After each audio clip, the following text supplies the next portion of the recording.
नमस्कार, स्वागत है आपका राष्ट्रहित में। मैं हूं आपके साथ यशी शुक्ला। और सबसे पहले आप सभी को और सभी युवाओं को स्वामी विवेकानंद जी की जयंती की बहुत बहुत शुभकामनाएं। और आज के दिन को हम राष्ट्रीय युवा दिवस के रूप में भी जानते हैं, इसकी भी सभी युवाओं को बहुत बहुत शुभकामनाएं। शुरू करते हैं कि तुम्हें कोई पढ़ा नहीं सकता, कोई आध्यात्मिक नहीं बना सकता, तुमको सब कुछ खुद अंदर से सीखना है। आत्मा से अच्छा कोई शिक्षक नहीं है। ये बातें भारत के उस महान संत ने कही थी जिसने करोड़ों युवाओं को उठो, जागो और तब तक ना रुको जब तक लक्ष्य की प्राप्ति ना हो जाए का मंत्र दिया था, जिसे आज भी युवा सीख की तरह लेते हैं और अपने लक्ष्य तक पहुंचने के लिए कड़ी मेहनत करते हैं। आज पूरा देश 12 जनवरी स्वामी विवेकानंद की जयंती के रूप में युवा दिवस मना रहा है। आज हम आपको कुछ ऐसी शख्सियतों के बारे में बताएंगे जिन्होंने कम उम्र में ही सफलता की ऊंचाइयों को छुआ है। तरुणाई के सजग प्रहरी स्वामी विवेकानंद की जयंती 12 जनवरी को है। वो वेदांत के महानतम आचार्य और विश्व भर के भारतीय ज्ञान परंपरा के सबसे बड़े संवाहक रहे हैं। स्वामी विवेकानंद युवाओं के प्रेरणा स्रोत हैं। अधिकाधिक युवाओं को उनके विचार दर्शन से परिचित कराने के उद्देश्य से राष्ट्रीय युवा दिवस मनाया जाता है। पश्चिम बंगाल के कलकत्ता में 12 जनवरी 1863 को जन्मे विवेकानंद बचपन से ही अद्भुत मेधा और तर्क शक्ति के धनी थे। उनके पूर्वाश्रम का नाम नरेंद्र नाथ दत्त था। माता भुवनेश्वरी देवी स्नेहवश उन्हें बिले कहकर पुकारती थी। स्वामी रामकृष्ण परमहंस के शिष्य ने संन्यास धारण करने के बाद अपना नाम नरेंद्र नाथ से विविदिशानंद रख लिया था। अपने परिव्राजक जीवन के दौरान जून 1891 में स्वामी जी राजस्थान के खेतड़ी पहुंचे, जहां उनकी भेंट खेतड़ी नरेश राजा अजीत सिंह से हुई। राजा अजीत सिंह स्वामी जी को अपना गुरु मानते थे। दोनों के संबंध आजीवन प्रगाढ़ थे।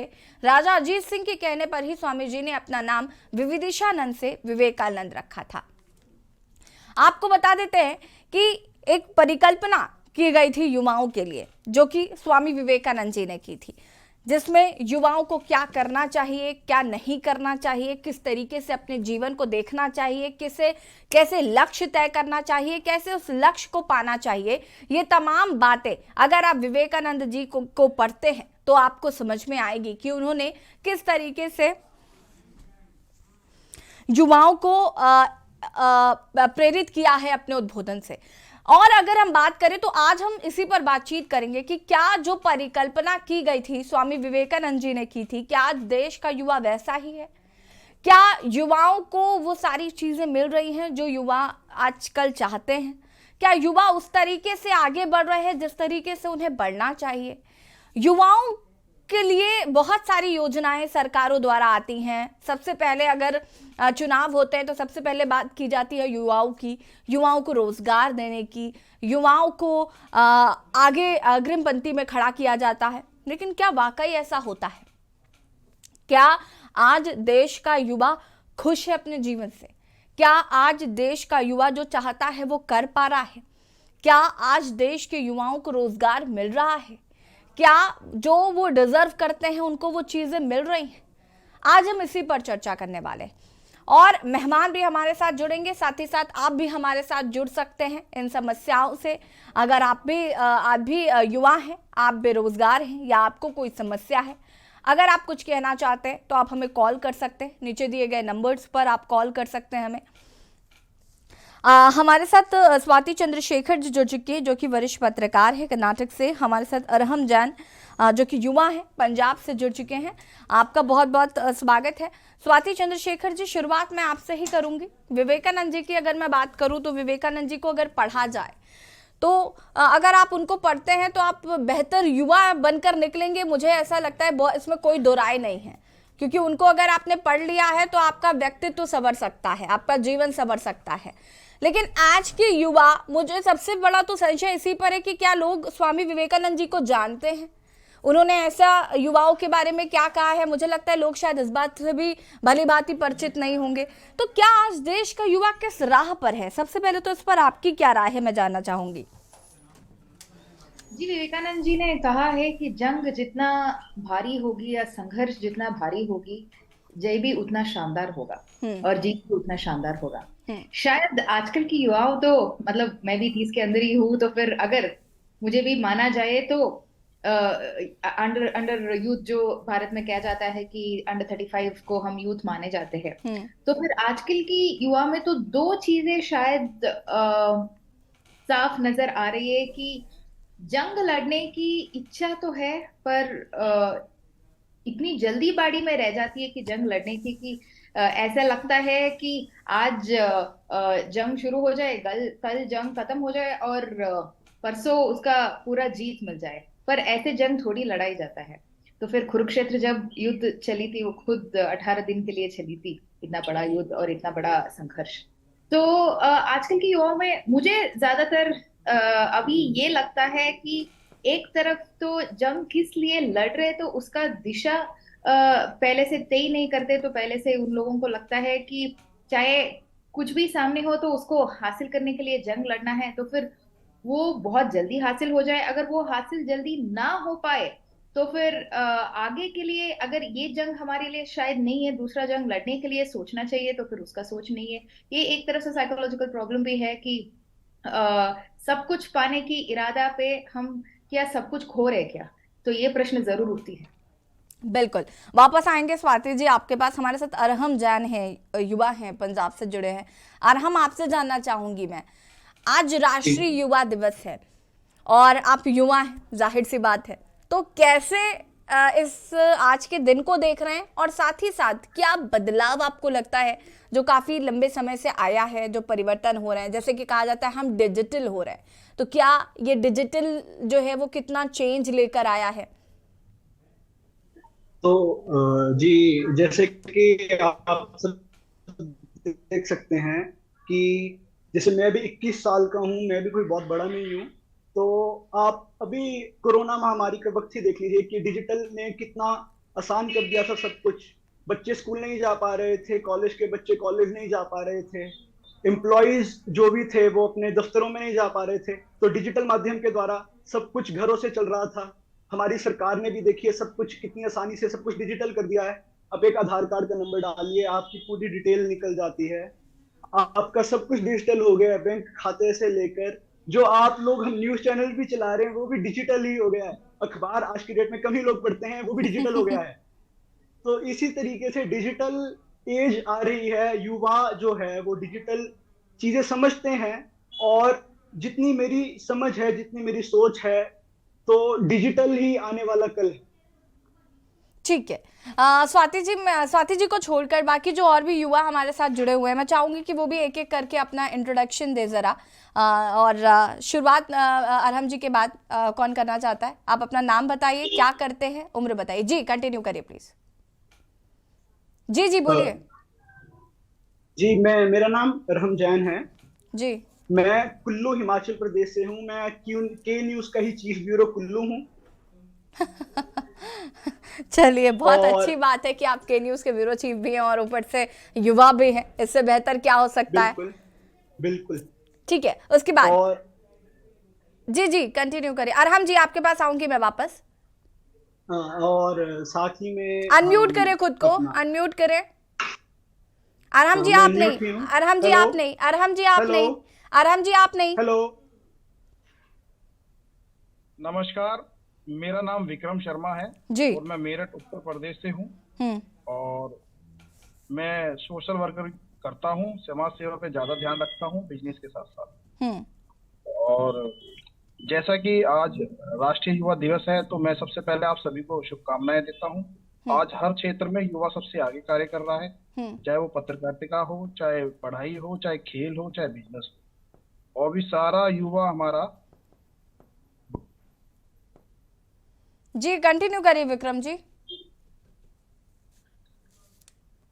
विक्रम जी का शायद कुछ नेट इशू है ना, फिर से कनेक्ट करने बदलाव की। अपने हर एक चीज की तरफ ध्यान दे रहा है, कारोबार की तरफ ध्यान दे रहा है, शिक्षा की तरफ ध्यान दे रहा है। ये बहुत अच्छा बदलाव है। और आने वाले समय में जैसे कि हमारा देश विश्व गुरु बनेगा, इसमें युवाओं का बहुत बड़ा योगदान रहेगा, मेरा ऐसा मानना है। ठीक है, नरेंद्र जी, नरेंद्र जी, हेम प्रकाश बागड़ी जी हमारे साथ जुड़े हुए हैं। जी हेमराज जी अनम्यूट करें पहले खुद को।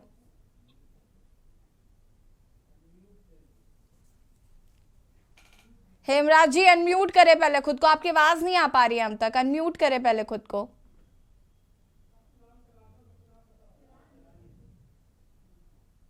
हेम प्रकाश जी आपको पहले खुद को अनम्यूट करना पड़ेगा आपके फोन में।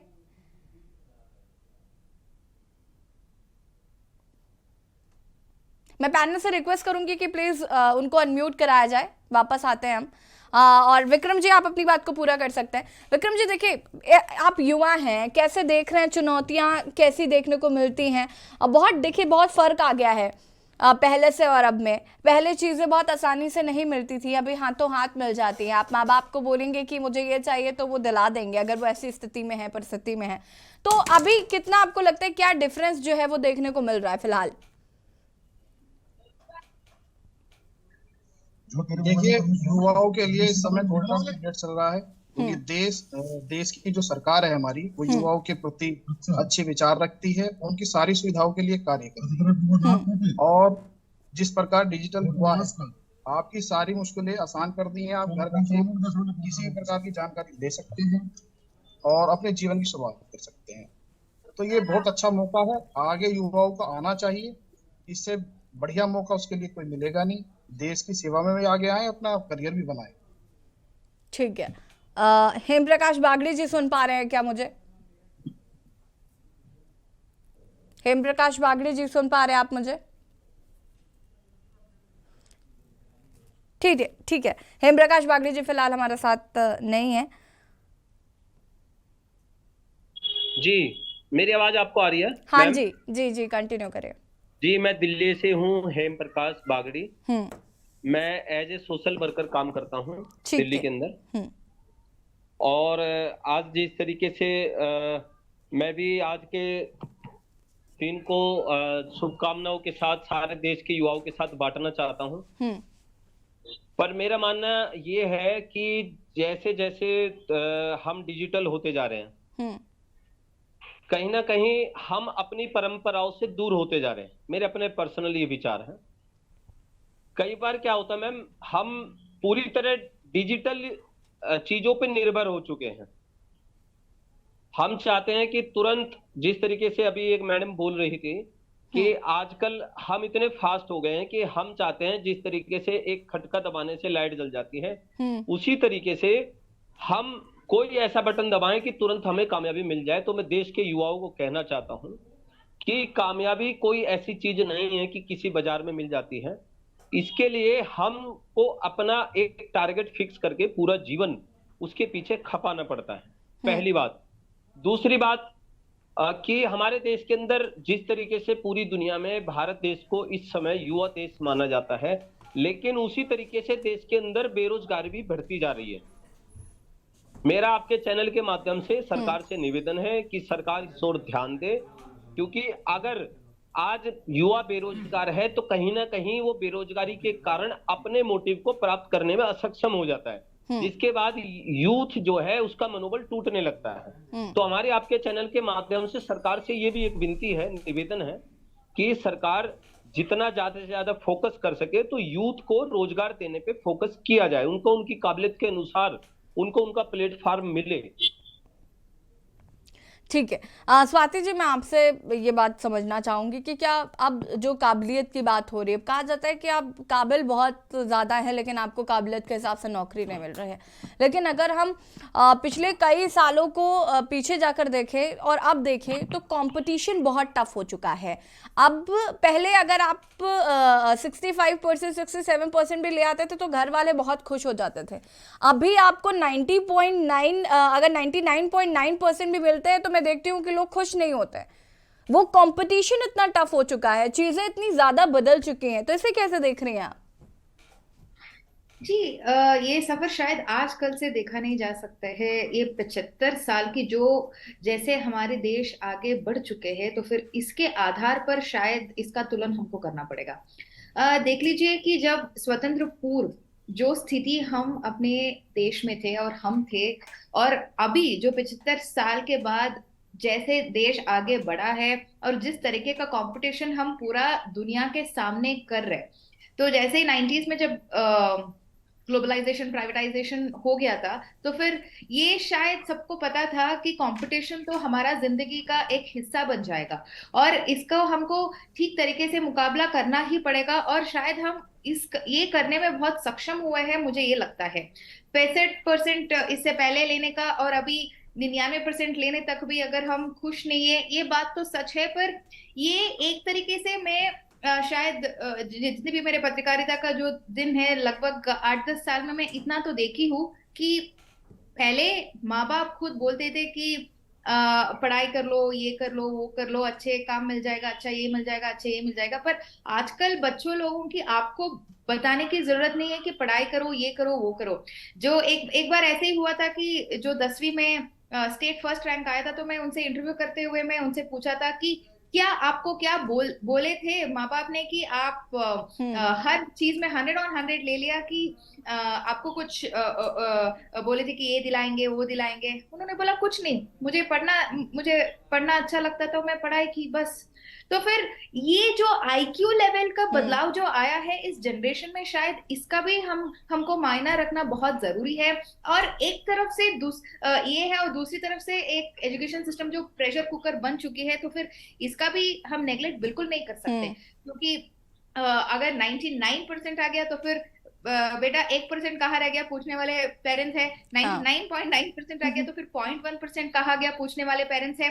तो फिर एक तरफ से लालच भी बढ़ रहे हैं और दूसरी तरफ से ये भी सच बात है कि हमारा आईक्यू लेवल भी बढ़ चुके हैं बच्चे लोगों की, ताकि हम बहुत सारे चीज ऑब्जॉर्व कर पा रहे हैं। पर जो ऑब्जॉर्व कर पा रहे हैं, ये प्रश्न जरूर मैं उठाना चाहती हूँ कि जो हम ऑब्जॉर्व कर पा रहे हैं, वो जो हम जिंदगी चलाने वाले हैं आगे जाके जो 60-70 साल, उसके लिए सक्षम है।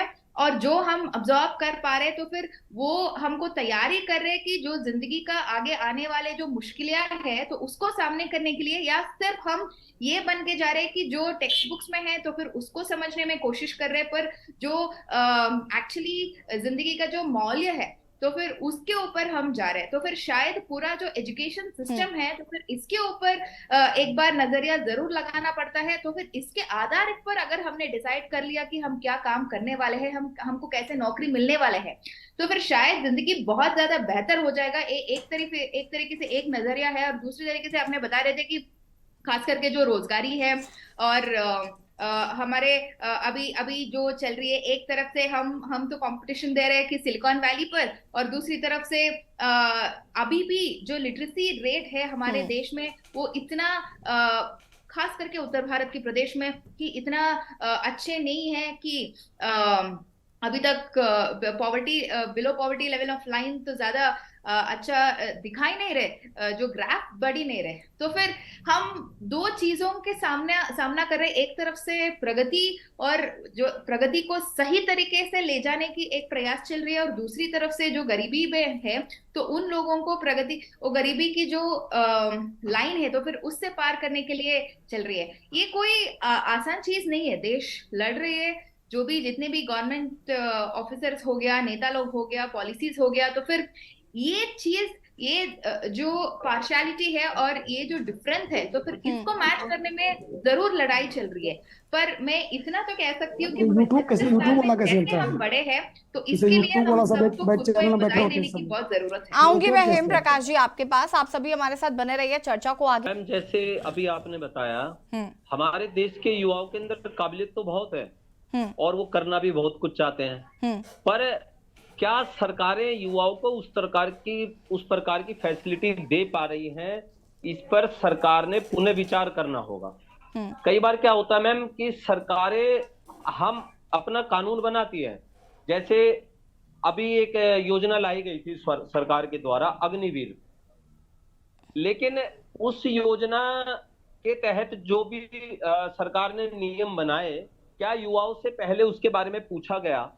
मेरा मानना है यह है, चाहे वो कोई भी सरकार हो, किसी भी राज्य की हो, केंद्र सरकार हो, युवाओं के ऊपर कभी भी अपने फैसले हमें थोपने नहीं चाहिए।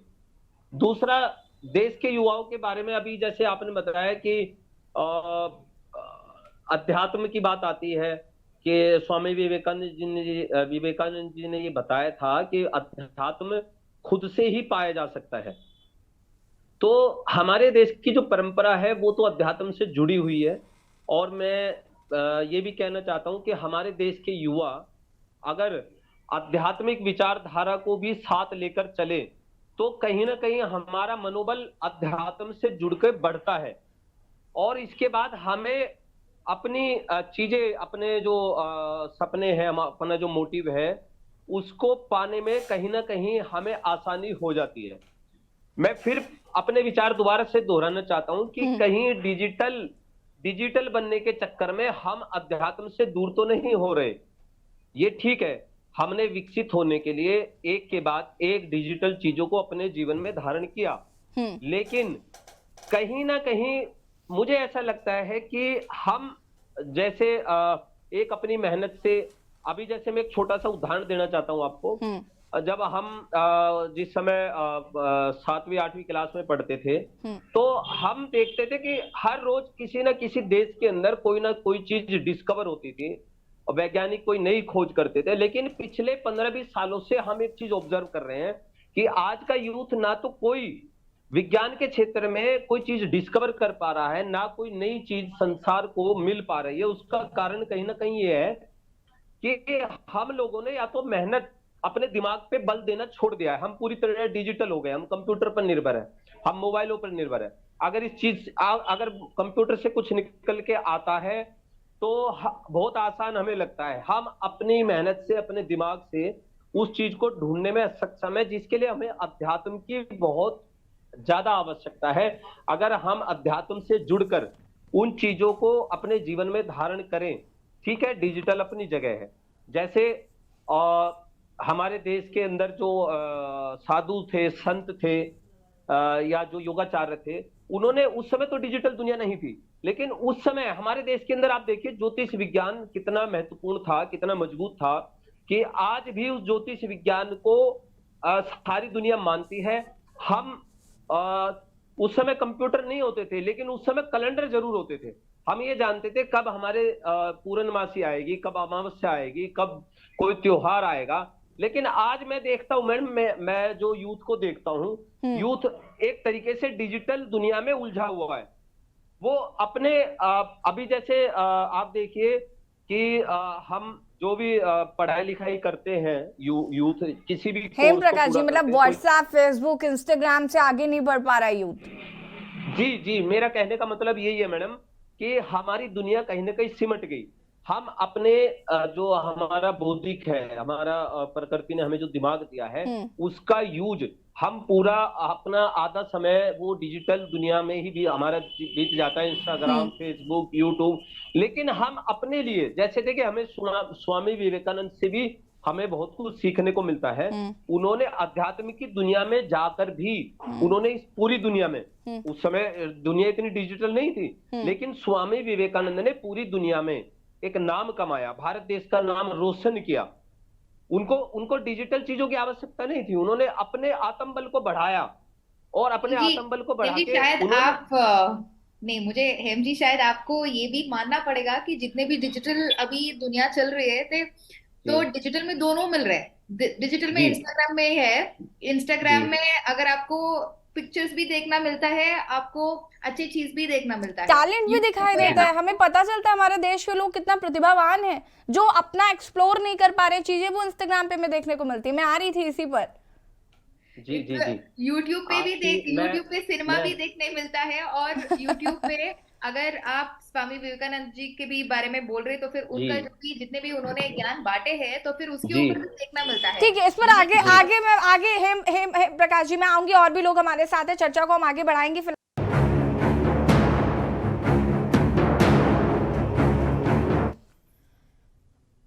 ब्रेक के बाद एक बार फिर से आप सभी का स्वागत है। और राष्ट्रहित में आज हम बात कर रहे हैं राष्ट्रीय युवा दिवस की, लगातार चर्चा कर रहे हैं। यूथ हमारे साथ जुड़ा हुआ है, साथ ही साथ वरिष्ठ पत्रकार स्वाति जी भी लगातार हमारे साथ बनी हुई हैं।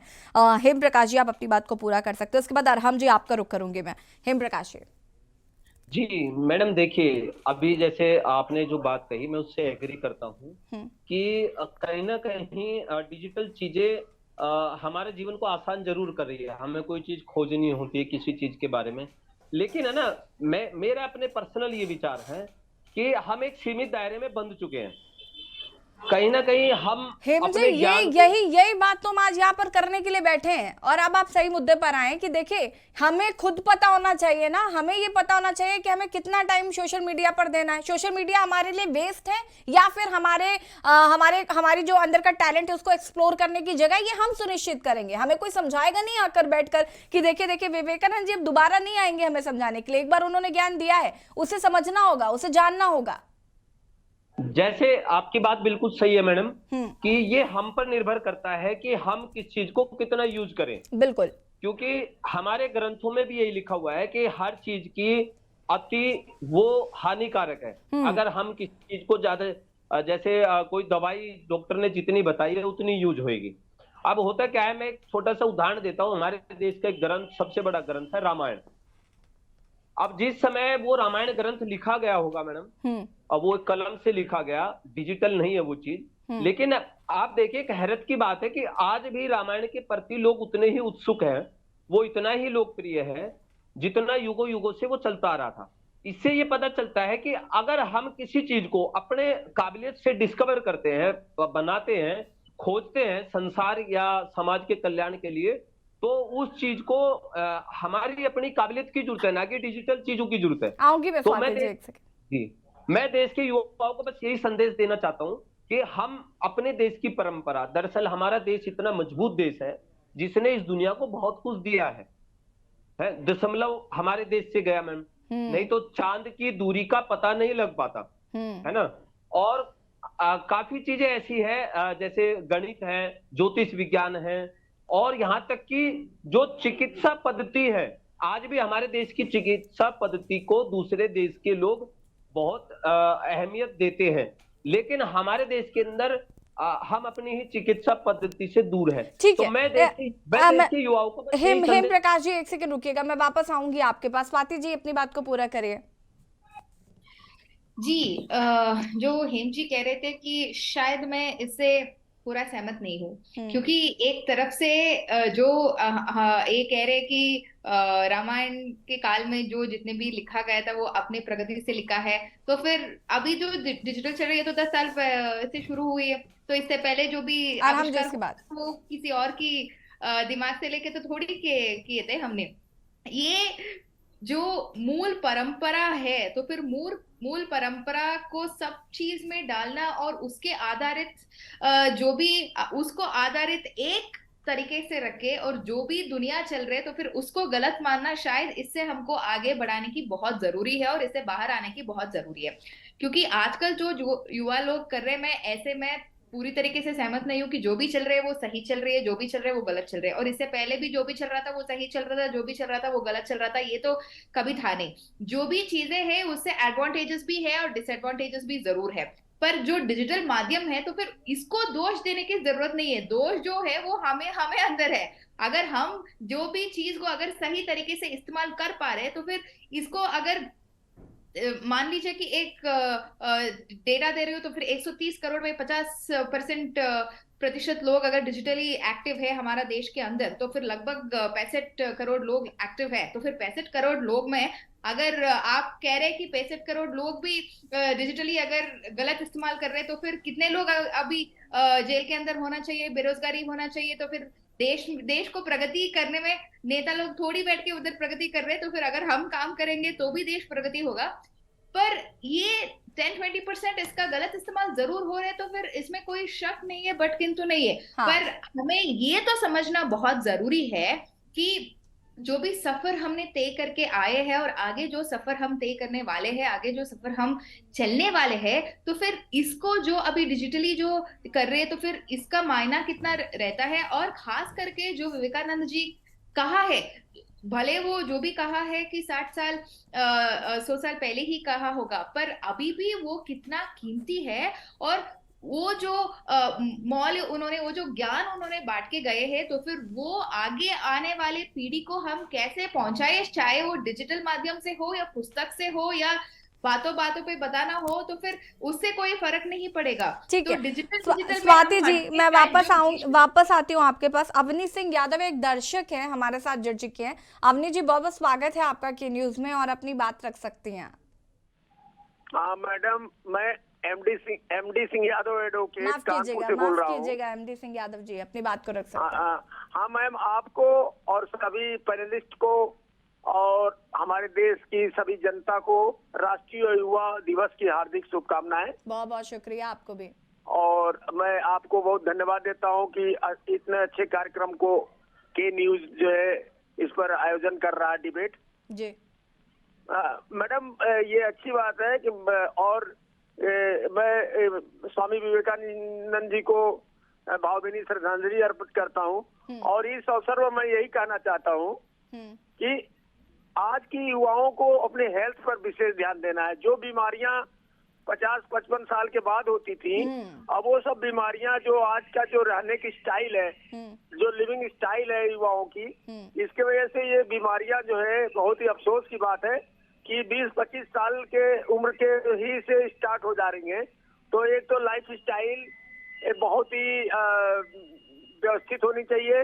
दूसरी बात, जो सरकार की पॉलिसी है, जो प्राइवेटाइजेशन है, जो डिजिटलाइज किया गया है, इससे बेरोजगारी बहुत ही बढ़ रही है। तो आज का युवा बहुत बड़ा चैलेंज फेस कर रहा है क्योंकि प्राइवेटाइजेशन से क्या हो रहा है कि जो फैक्ट्री मालिक है वो 90% तो फायदा खुद ले लेते हैं और 10% में वो दिन भर जो काम करते हैं, उनके यहाँ जो युवा काम करते हैं उनकी फैक्ट्री में, उनको 10% लाभ में से लगभग वो उनको मिलता है। तो सारी मुनाफा जो है वो, और एक तरीके से शोषण हो रहा है। जो निजीकरण जो ये है, चाहे वो आप हर जगह देखिए, चाहे आप इलेक्ट्रॉनिक मीडिया में देख लीजिए, चाहे आप प्रिंट मीडिया में देख लीजिए, चाहे जितने प्राइवेट सेक्टर में आप देखिए, जो काम करने वाले लोग हैं वो उनको, और जो मालिक लोग हैं उनका मुनाफा देखिए। तो सरकार को एक पॉलिसी लानी चाहिए कि कम से कम एक वेतन का स्टैंडर्ड हो कि भाई इससे कम वेतन, न्यूनतम वेतन का स्टैंडर्ड होना चाहिए। एक उसका एक कैलकुलेशन होना चाहिए। ये बहुत ही चैलेंज।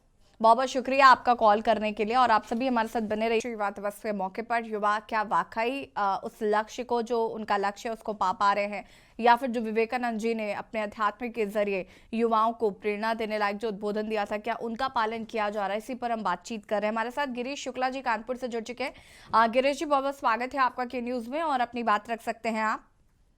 हेलो, मैं गिरीश शुक्ला के न्यूज चैनल का धन्यवाद देता हूं।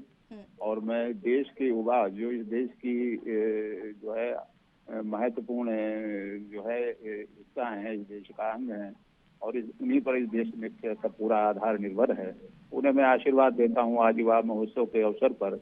और उन्हें एक सलाह भी देता हूं कि अगर विवेकानंद जी को समझना है तो आप ये भी समझ लीजिए कि स्वामी रामकृष्ण परमहंस वो व्यक्ति होता है जो ईश्वर से सीधा जुड़ा होता है। तो जो कुछ भी विवेकानंद जी ने कर सके, वो उस सब में परमहंस जी का पूरा योगदान था और उनकी ही कृपा से ये कर सके। हम ये चाहते हैं कि आप भी किसी अच्छे गुरु, अच्छे व्यक्ति से संपर्क करके कुछ अपने जीवन को सफल बनाएं। और आप जो आजकल तमाम बुराइयां समाज में फैली हैं, इनको स्वयं भी ना ग्रहण करें और इसको फैलने में भी मदद करें देश की, नशे से और ये जो कंप्यूटर के द्वारा या जिससे भी आपके जो भी हो रही है बुराइयां, उनको आप दूर करें ना, फिर इस पर फोकस करना होगा। बहुत बहुत शुक्रिया आपका कॉल करने के लिए। प्रेम चेन्नई से एक दर्शक जुड़ चुके हैं। प्रेम जी, बहुत बहुत स्वागत है आपका और अपनी बात रख सकते हैं आप। नमस्कार मैम। जी नमस्कार मैम, मैं बोलता हूँ कि आज के हमारे जो युवा हैं, एक कहावत है, examinee is better than examiner.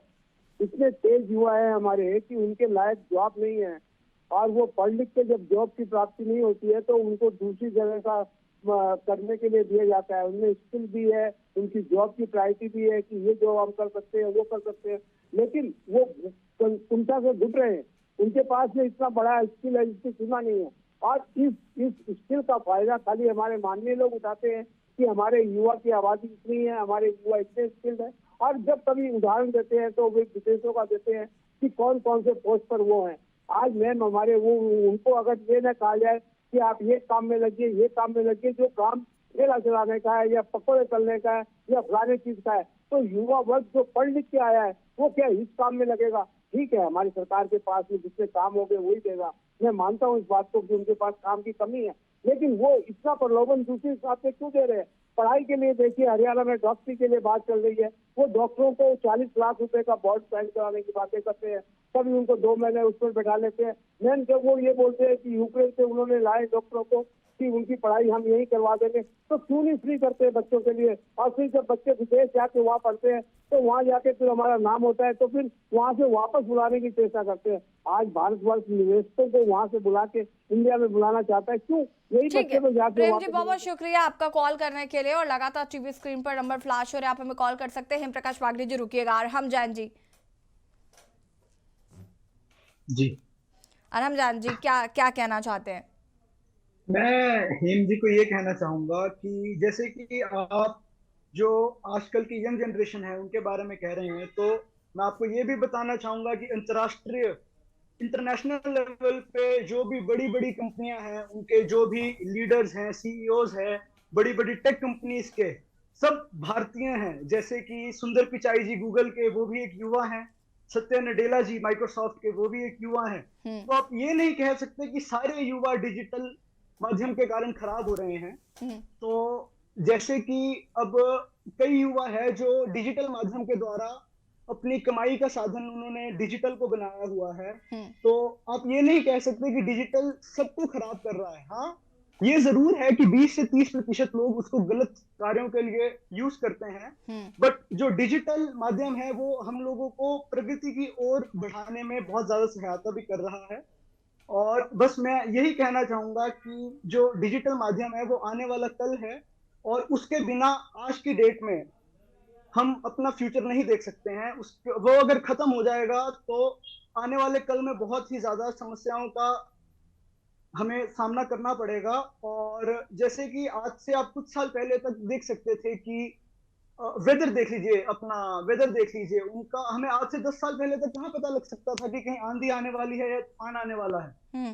पर आज डिजिटल माध्यम के द्वारा हमें आने से 1-2 दिन पहले ही पता लग जाता है कि लोग उस चीज की तैयारी कर लें कि जैसे आंधी आने वाली है, तूफान आने वाला है।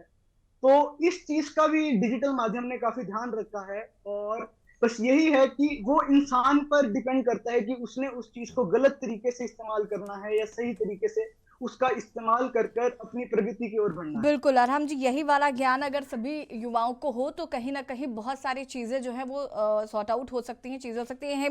हेमप्रकाश जी रुकिएगा प्लीज, मैं और लोगों की प्रतिक्रिया लेना चाहती हूँ। विक्रम जी क्या कुछ कहना चाहते हैं इस मसले पर? मैंने सभी के विचार सुने।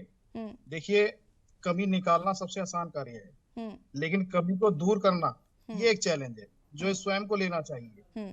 जितनी भी सुविधाएं हमारे पास हैं, हमारा अपना विवेक है, हम उसको पॉजिटिव यूज करें या नेगेटिव यूज करें। स्वामी जी के कार्य जो युग रहा होगा, उस युग में भी अच्छाई और बुराई रही होगी, लेकिन उन्होंने अच्छाई का रास्ता पकड़ा हमारे आज के युवाओं का कल संवारने के लिए। तो मेरे युवा साथियों, अपनी अपनी जिम्मेदारियों को समझो और उसे आगे शेयर करो। अगर कोई भी मिसयूज हो रहा है, सोशल मीडिया का हो रहा है, अपने छोटे भाई भी हैं, बड़े भी हैं, हम उन्हें समझा सकते हैं, हम जिम्मेदार बन सकते हैं। तो उंगली उठाने से अच्छा, किसी में कमी निकालने से अच्छा है हम स्वयं को सुधारें, अपने आसपास के माहौल को सुधारें, तभी देश का युवा आगे बढ़ सकता है। ठीक है, नरेंद्र सिंह ठाकुर जी हमारे साथ जुड़ चुके हैं, भोपाल से हैं और यूथ हैं। नरेंद्र जी कैसे देख रहे हैं यूथ के लिए ये जो टाइम चल रहा है, या पॉलिटिकल देखा जाए तो युवाओं को रोजगार देने की बात कही जाती है, बहुत सारी चीजें कही जाती है, युवाओं को साधने की पूरी कोशिश की जाती है। कैसे देख रहे हैं, आज राष्ट्रीय युवा दिवस है, क्या युवाओं को वो सारी चीजें मिल रही हैं जो क्लेम किया जाता है या जो मिलना चाहिए? मैम नमस्कार। जी नमस्कार। आवाज आ रही ना मेरी? हाँ जी कंटिन्यू करें। सभी को नमस्कार। राष्ट्रीय युवा दिवस की आप सभी को और युवाओं को बहुत बहुत बधाई, शुभकामनाएं। एवं हमारे आध्यात्मिक युग के, राष्ट्रीय युग के जो हमारे आइडल रहे हैं स्वामी विवेकानंद जी की जयंती पर मैं उनको सत नमन करता हूँ।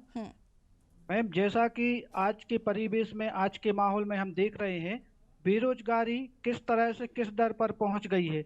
आज युवाओं का देश में 70% आत्मा युवाओं की बस्ती, और कहा जाता है जिस ओर युवा मुड़ जाते हैं तूफान का और हवाओं का रुख भी उस ओर मुड़ जाता है। उसके बाद आज युवाओं के साथ जिस तरह से छलावा किया जा रहा है वो बड़ा ही अफसोस का और निंदनीय विषय है, क्योंकि युवा इस देश की रीढ़ है।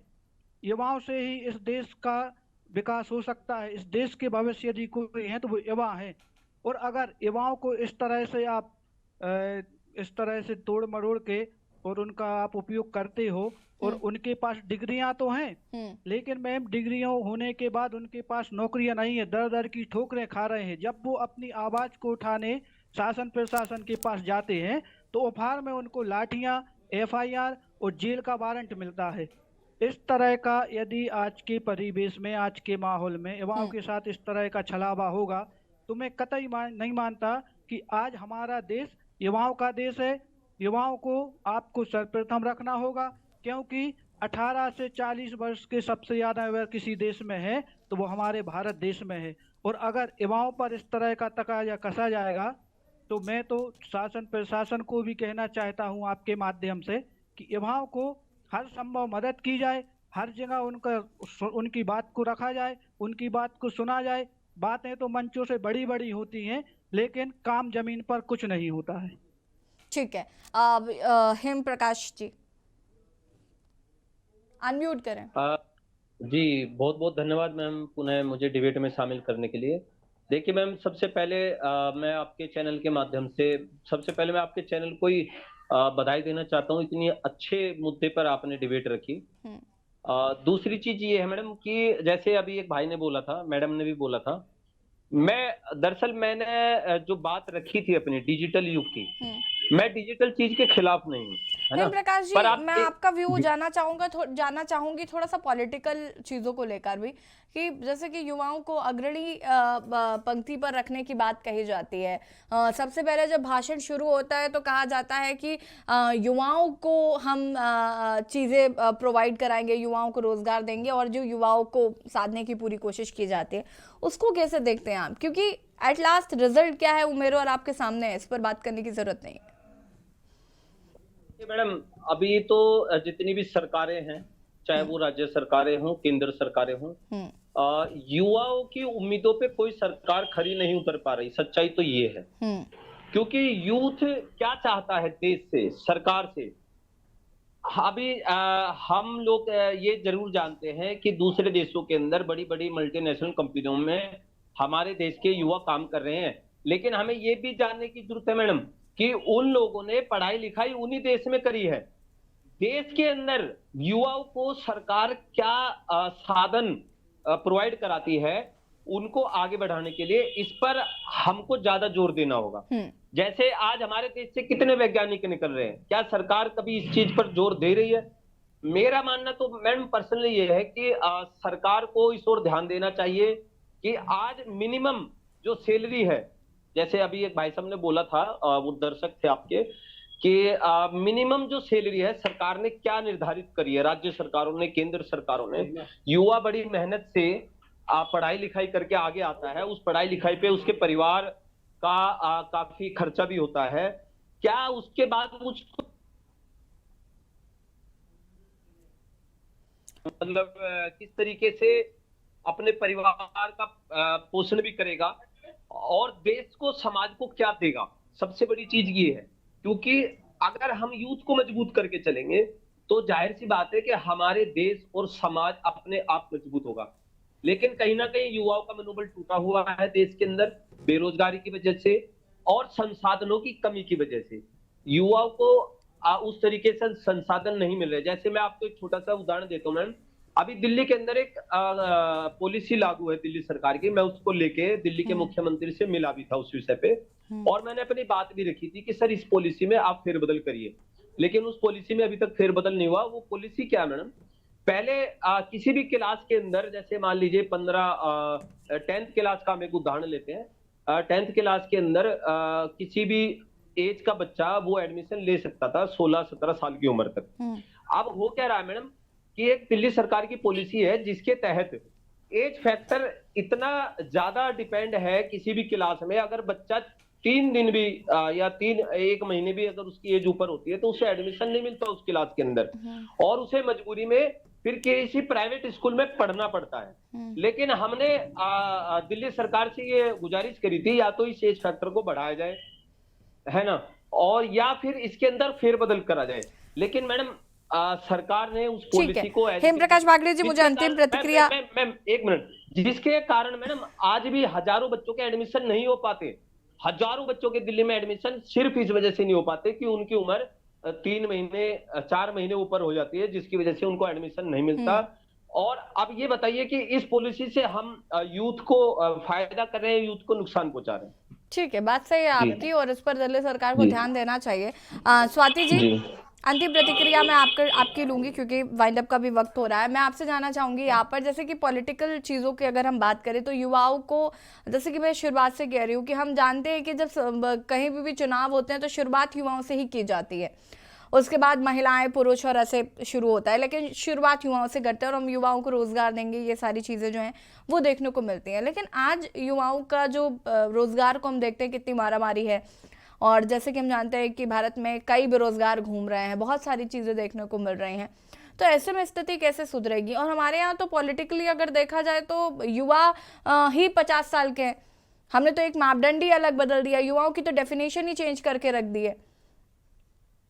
शायद आप राहुल गांधी को देखकर युवाओं 50 साल की है ऐसे कह रहे हैं कि मुझे तो नहीं पता है। नहीं, हमारे तो मोदी जी भी युवा ही है, मोदी जी भी खुद को युवा ही कह रहे हैं। राहुल गांधी जी तो फिर उसका अपर लिमिट तो 65 साल की हो गया ना, तो फिर आप 50 को लगाने की जरूरत नहीं है। वो कहने में ही नहीं अच्छा लग रहा था ना, 50 तक तो फिर भी ठीक था।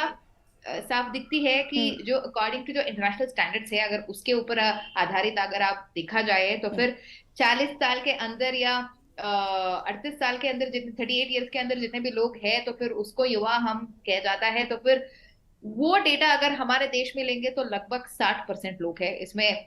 ये और चुनाव के बारे में जब आ जाएंगे तो फिर 60% लोगों को अगर डेमोक्रेसी है तो फिर उनको एड्रेस करने में ही एक्चुअली पॉलिटिकली और डेमोक्रेटिकली और वोटर इलेक्टोरल पॉलिटिक्स में वही बहुत कीमती माना जाता है।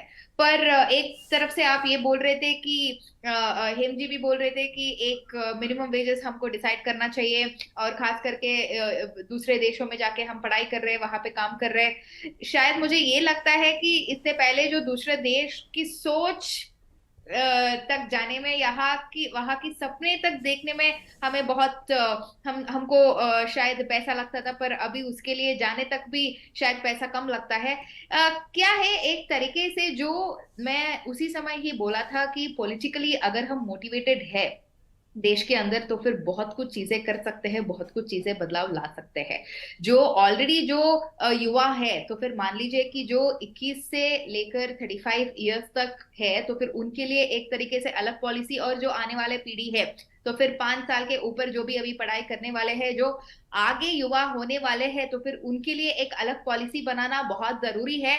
और वैसे ही काम तो चल ही रहे सरकार के ऊपर, पर उसमें माफी चाहूंगी आप सभी जी, स्वाति जी, आप सभी को मैं यहाँ पर रोकना चाहूंगी क्योंकि वक्त की हमारे पास कमी है, लगातार क्लोजिंग टाइम। नरेंद्र जी, माफी चाहूंगी मैं आपसे। फिलहाल युवा दिवस पर आप सभी का बहुत बहुत शुक्रिया और बहुत बहुत बधाई एक बार फिर से। और स्वाति जी, आपका भी खासकर बहुत बहुत शुक्रिया, आपने बहुत अच्छे तरीके से लोग यहाँ पर युवाओं को एक्सप्लेन किया है चीज़ों को। आप सभी का बहुत बहुत शुक्रिया जुड़ने के लिए। और राष्ट्रहित में आज हम बात कर रहे थे राष्ट्रीय युवा दिवस की और युवाओं की समस्याओं को लेकर कि लोगों को, युवाओं को स्पेशली क्या क्या समस्याएं होती हैं और किस तरीके से युवाओं को अपना लक्ष्य जो है वो निर्धारित करना चाहिए। फिलहाल राष्ट्रहित में इतना ही। देखते रहिए के न्यूज़ ज़रिया। नमस्कार।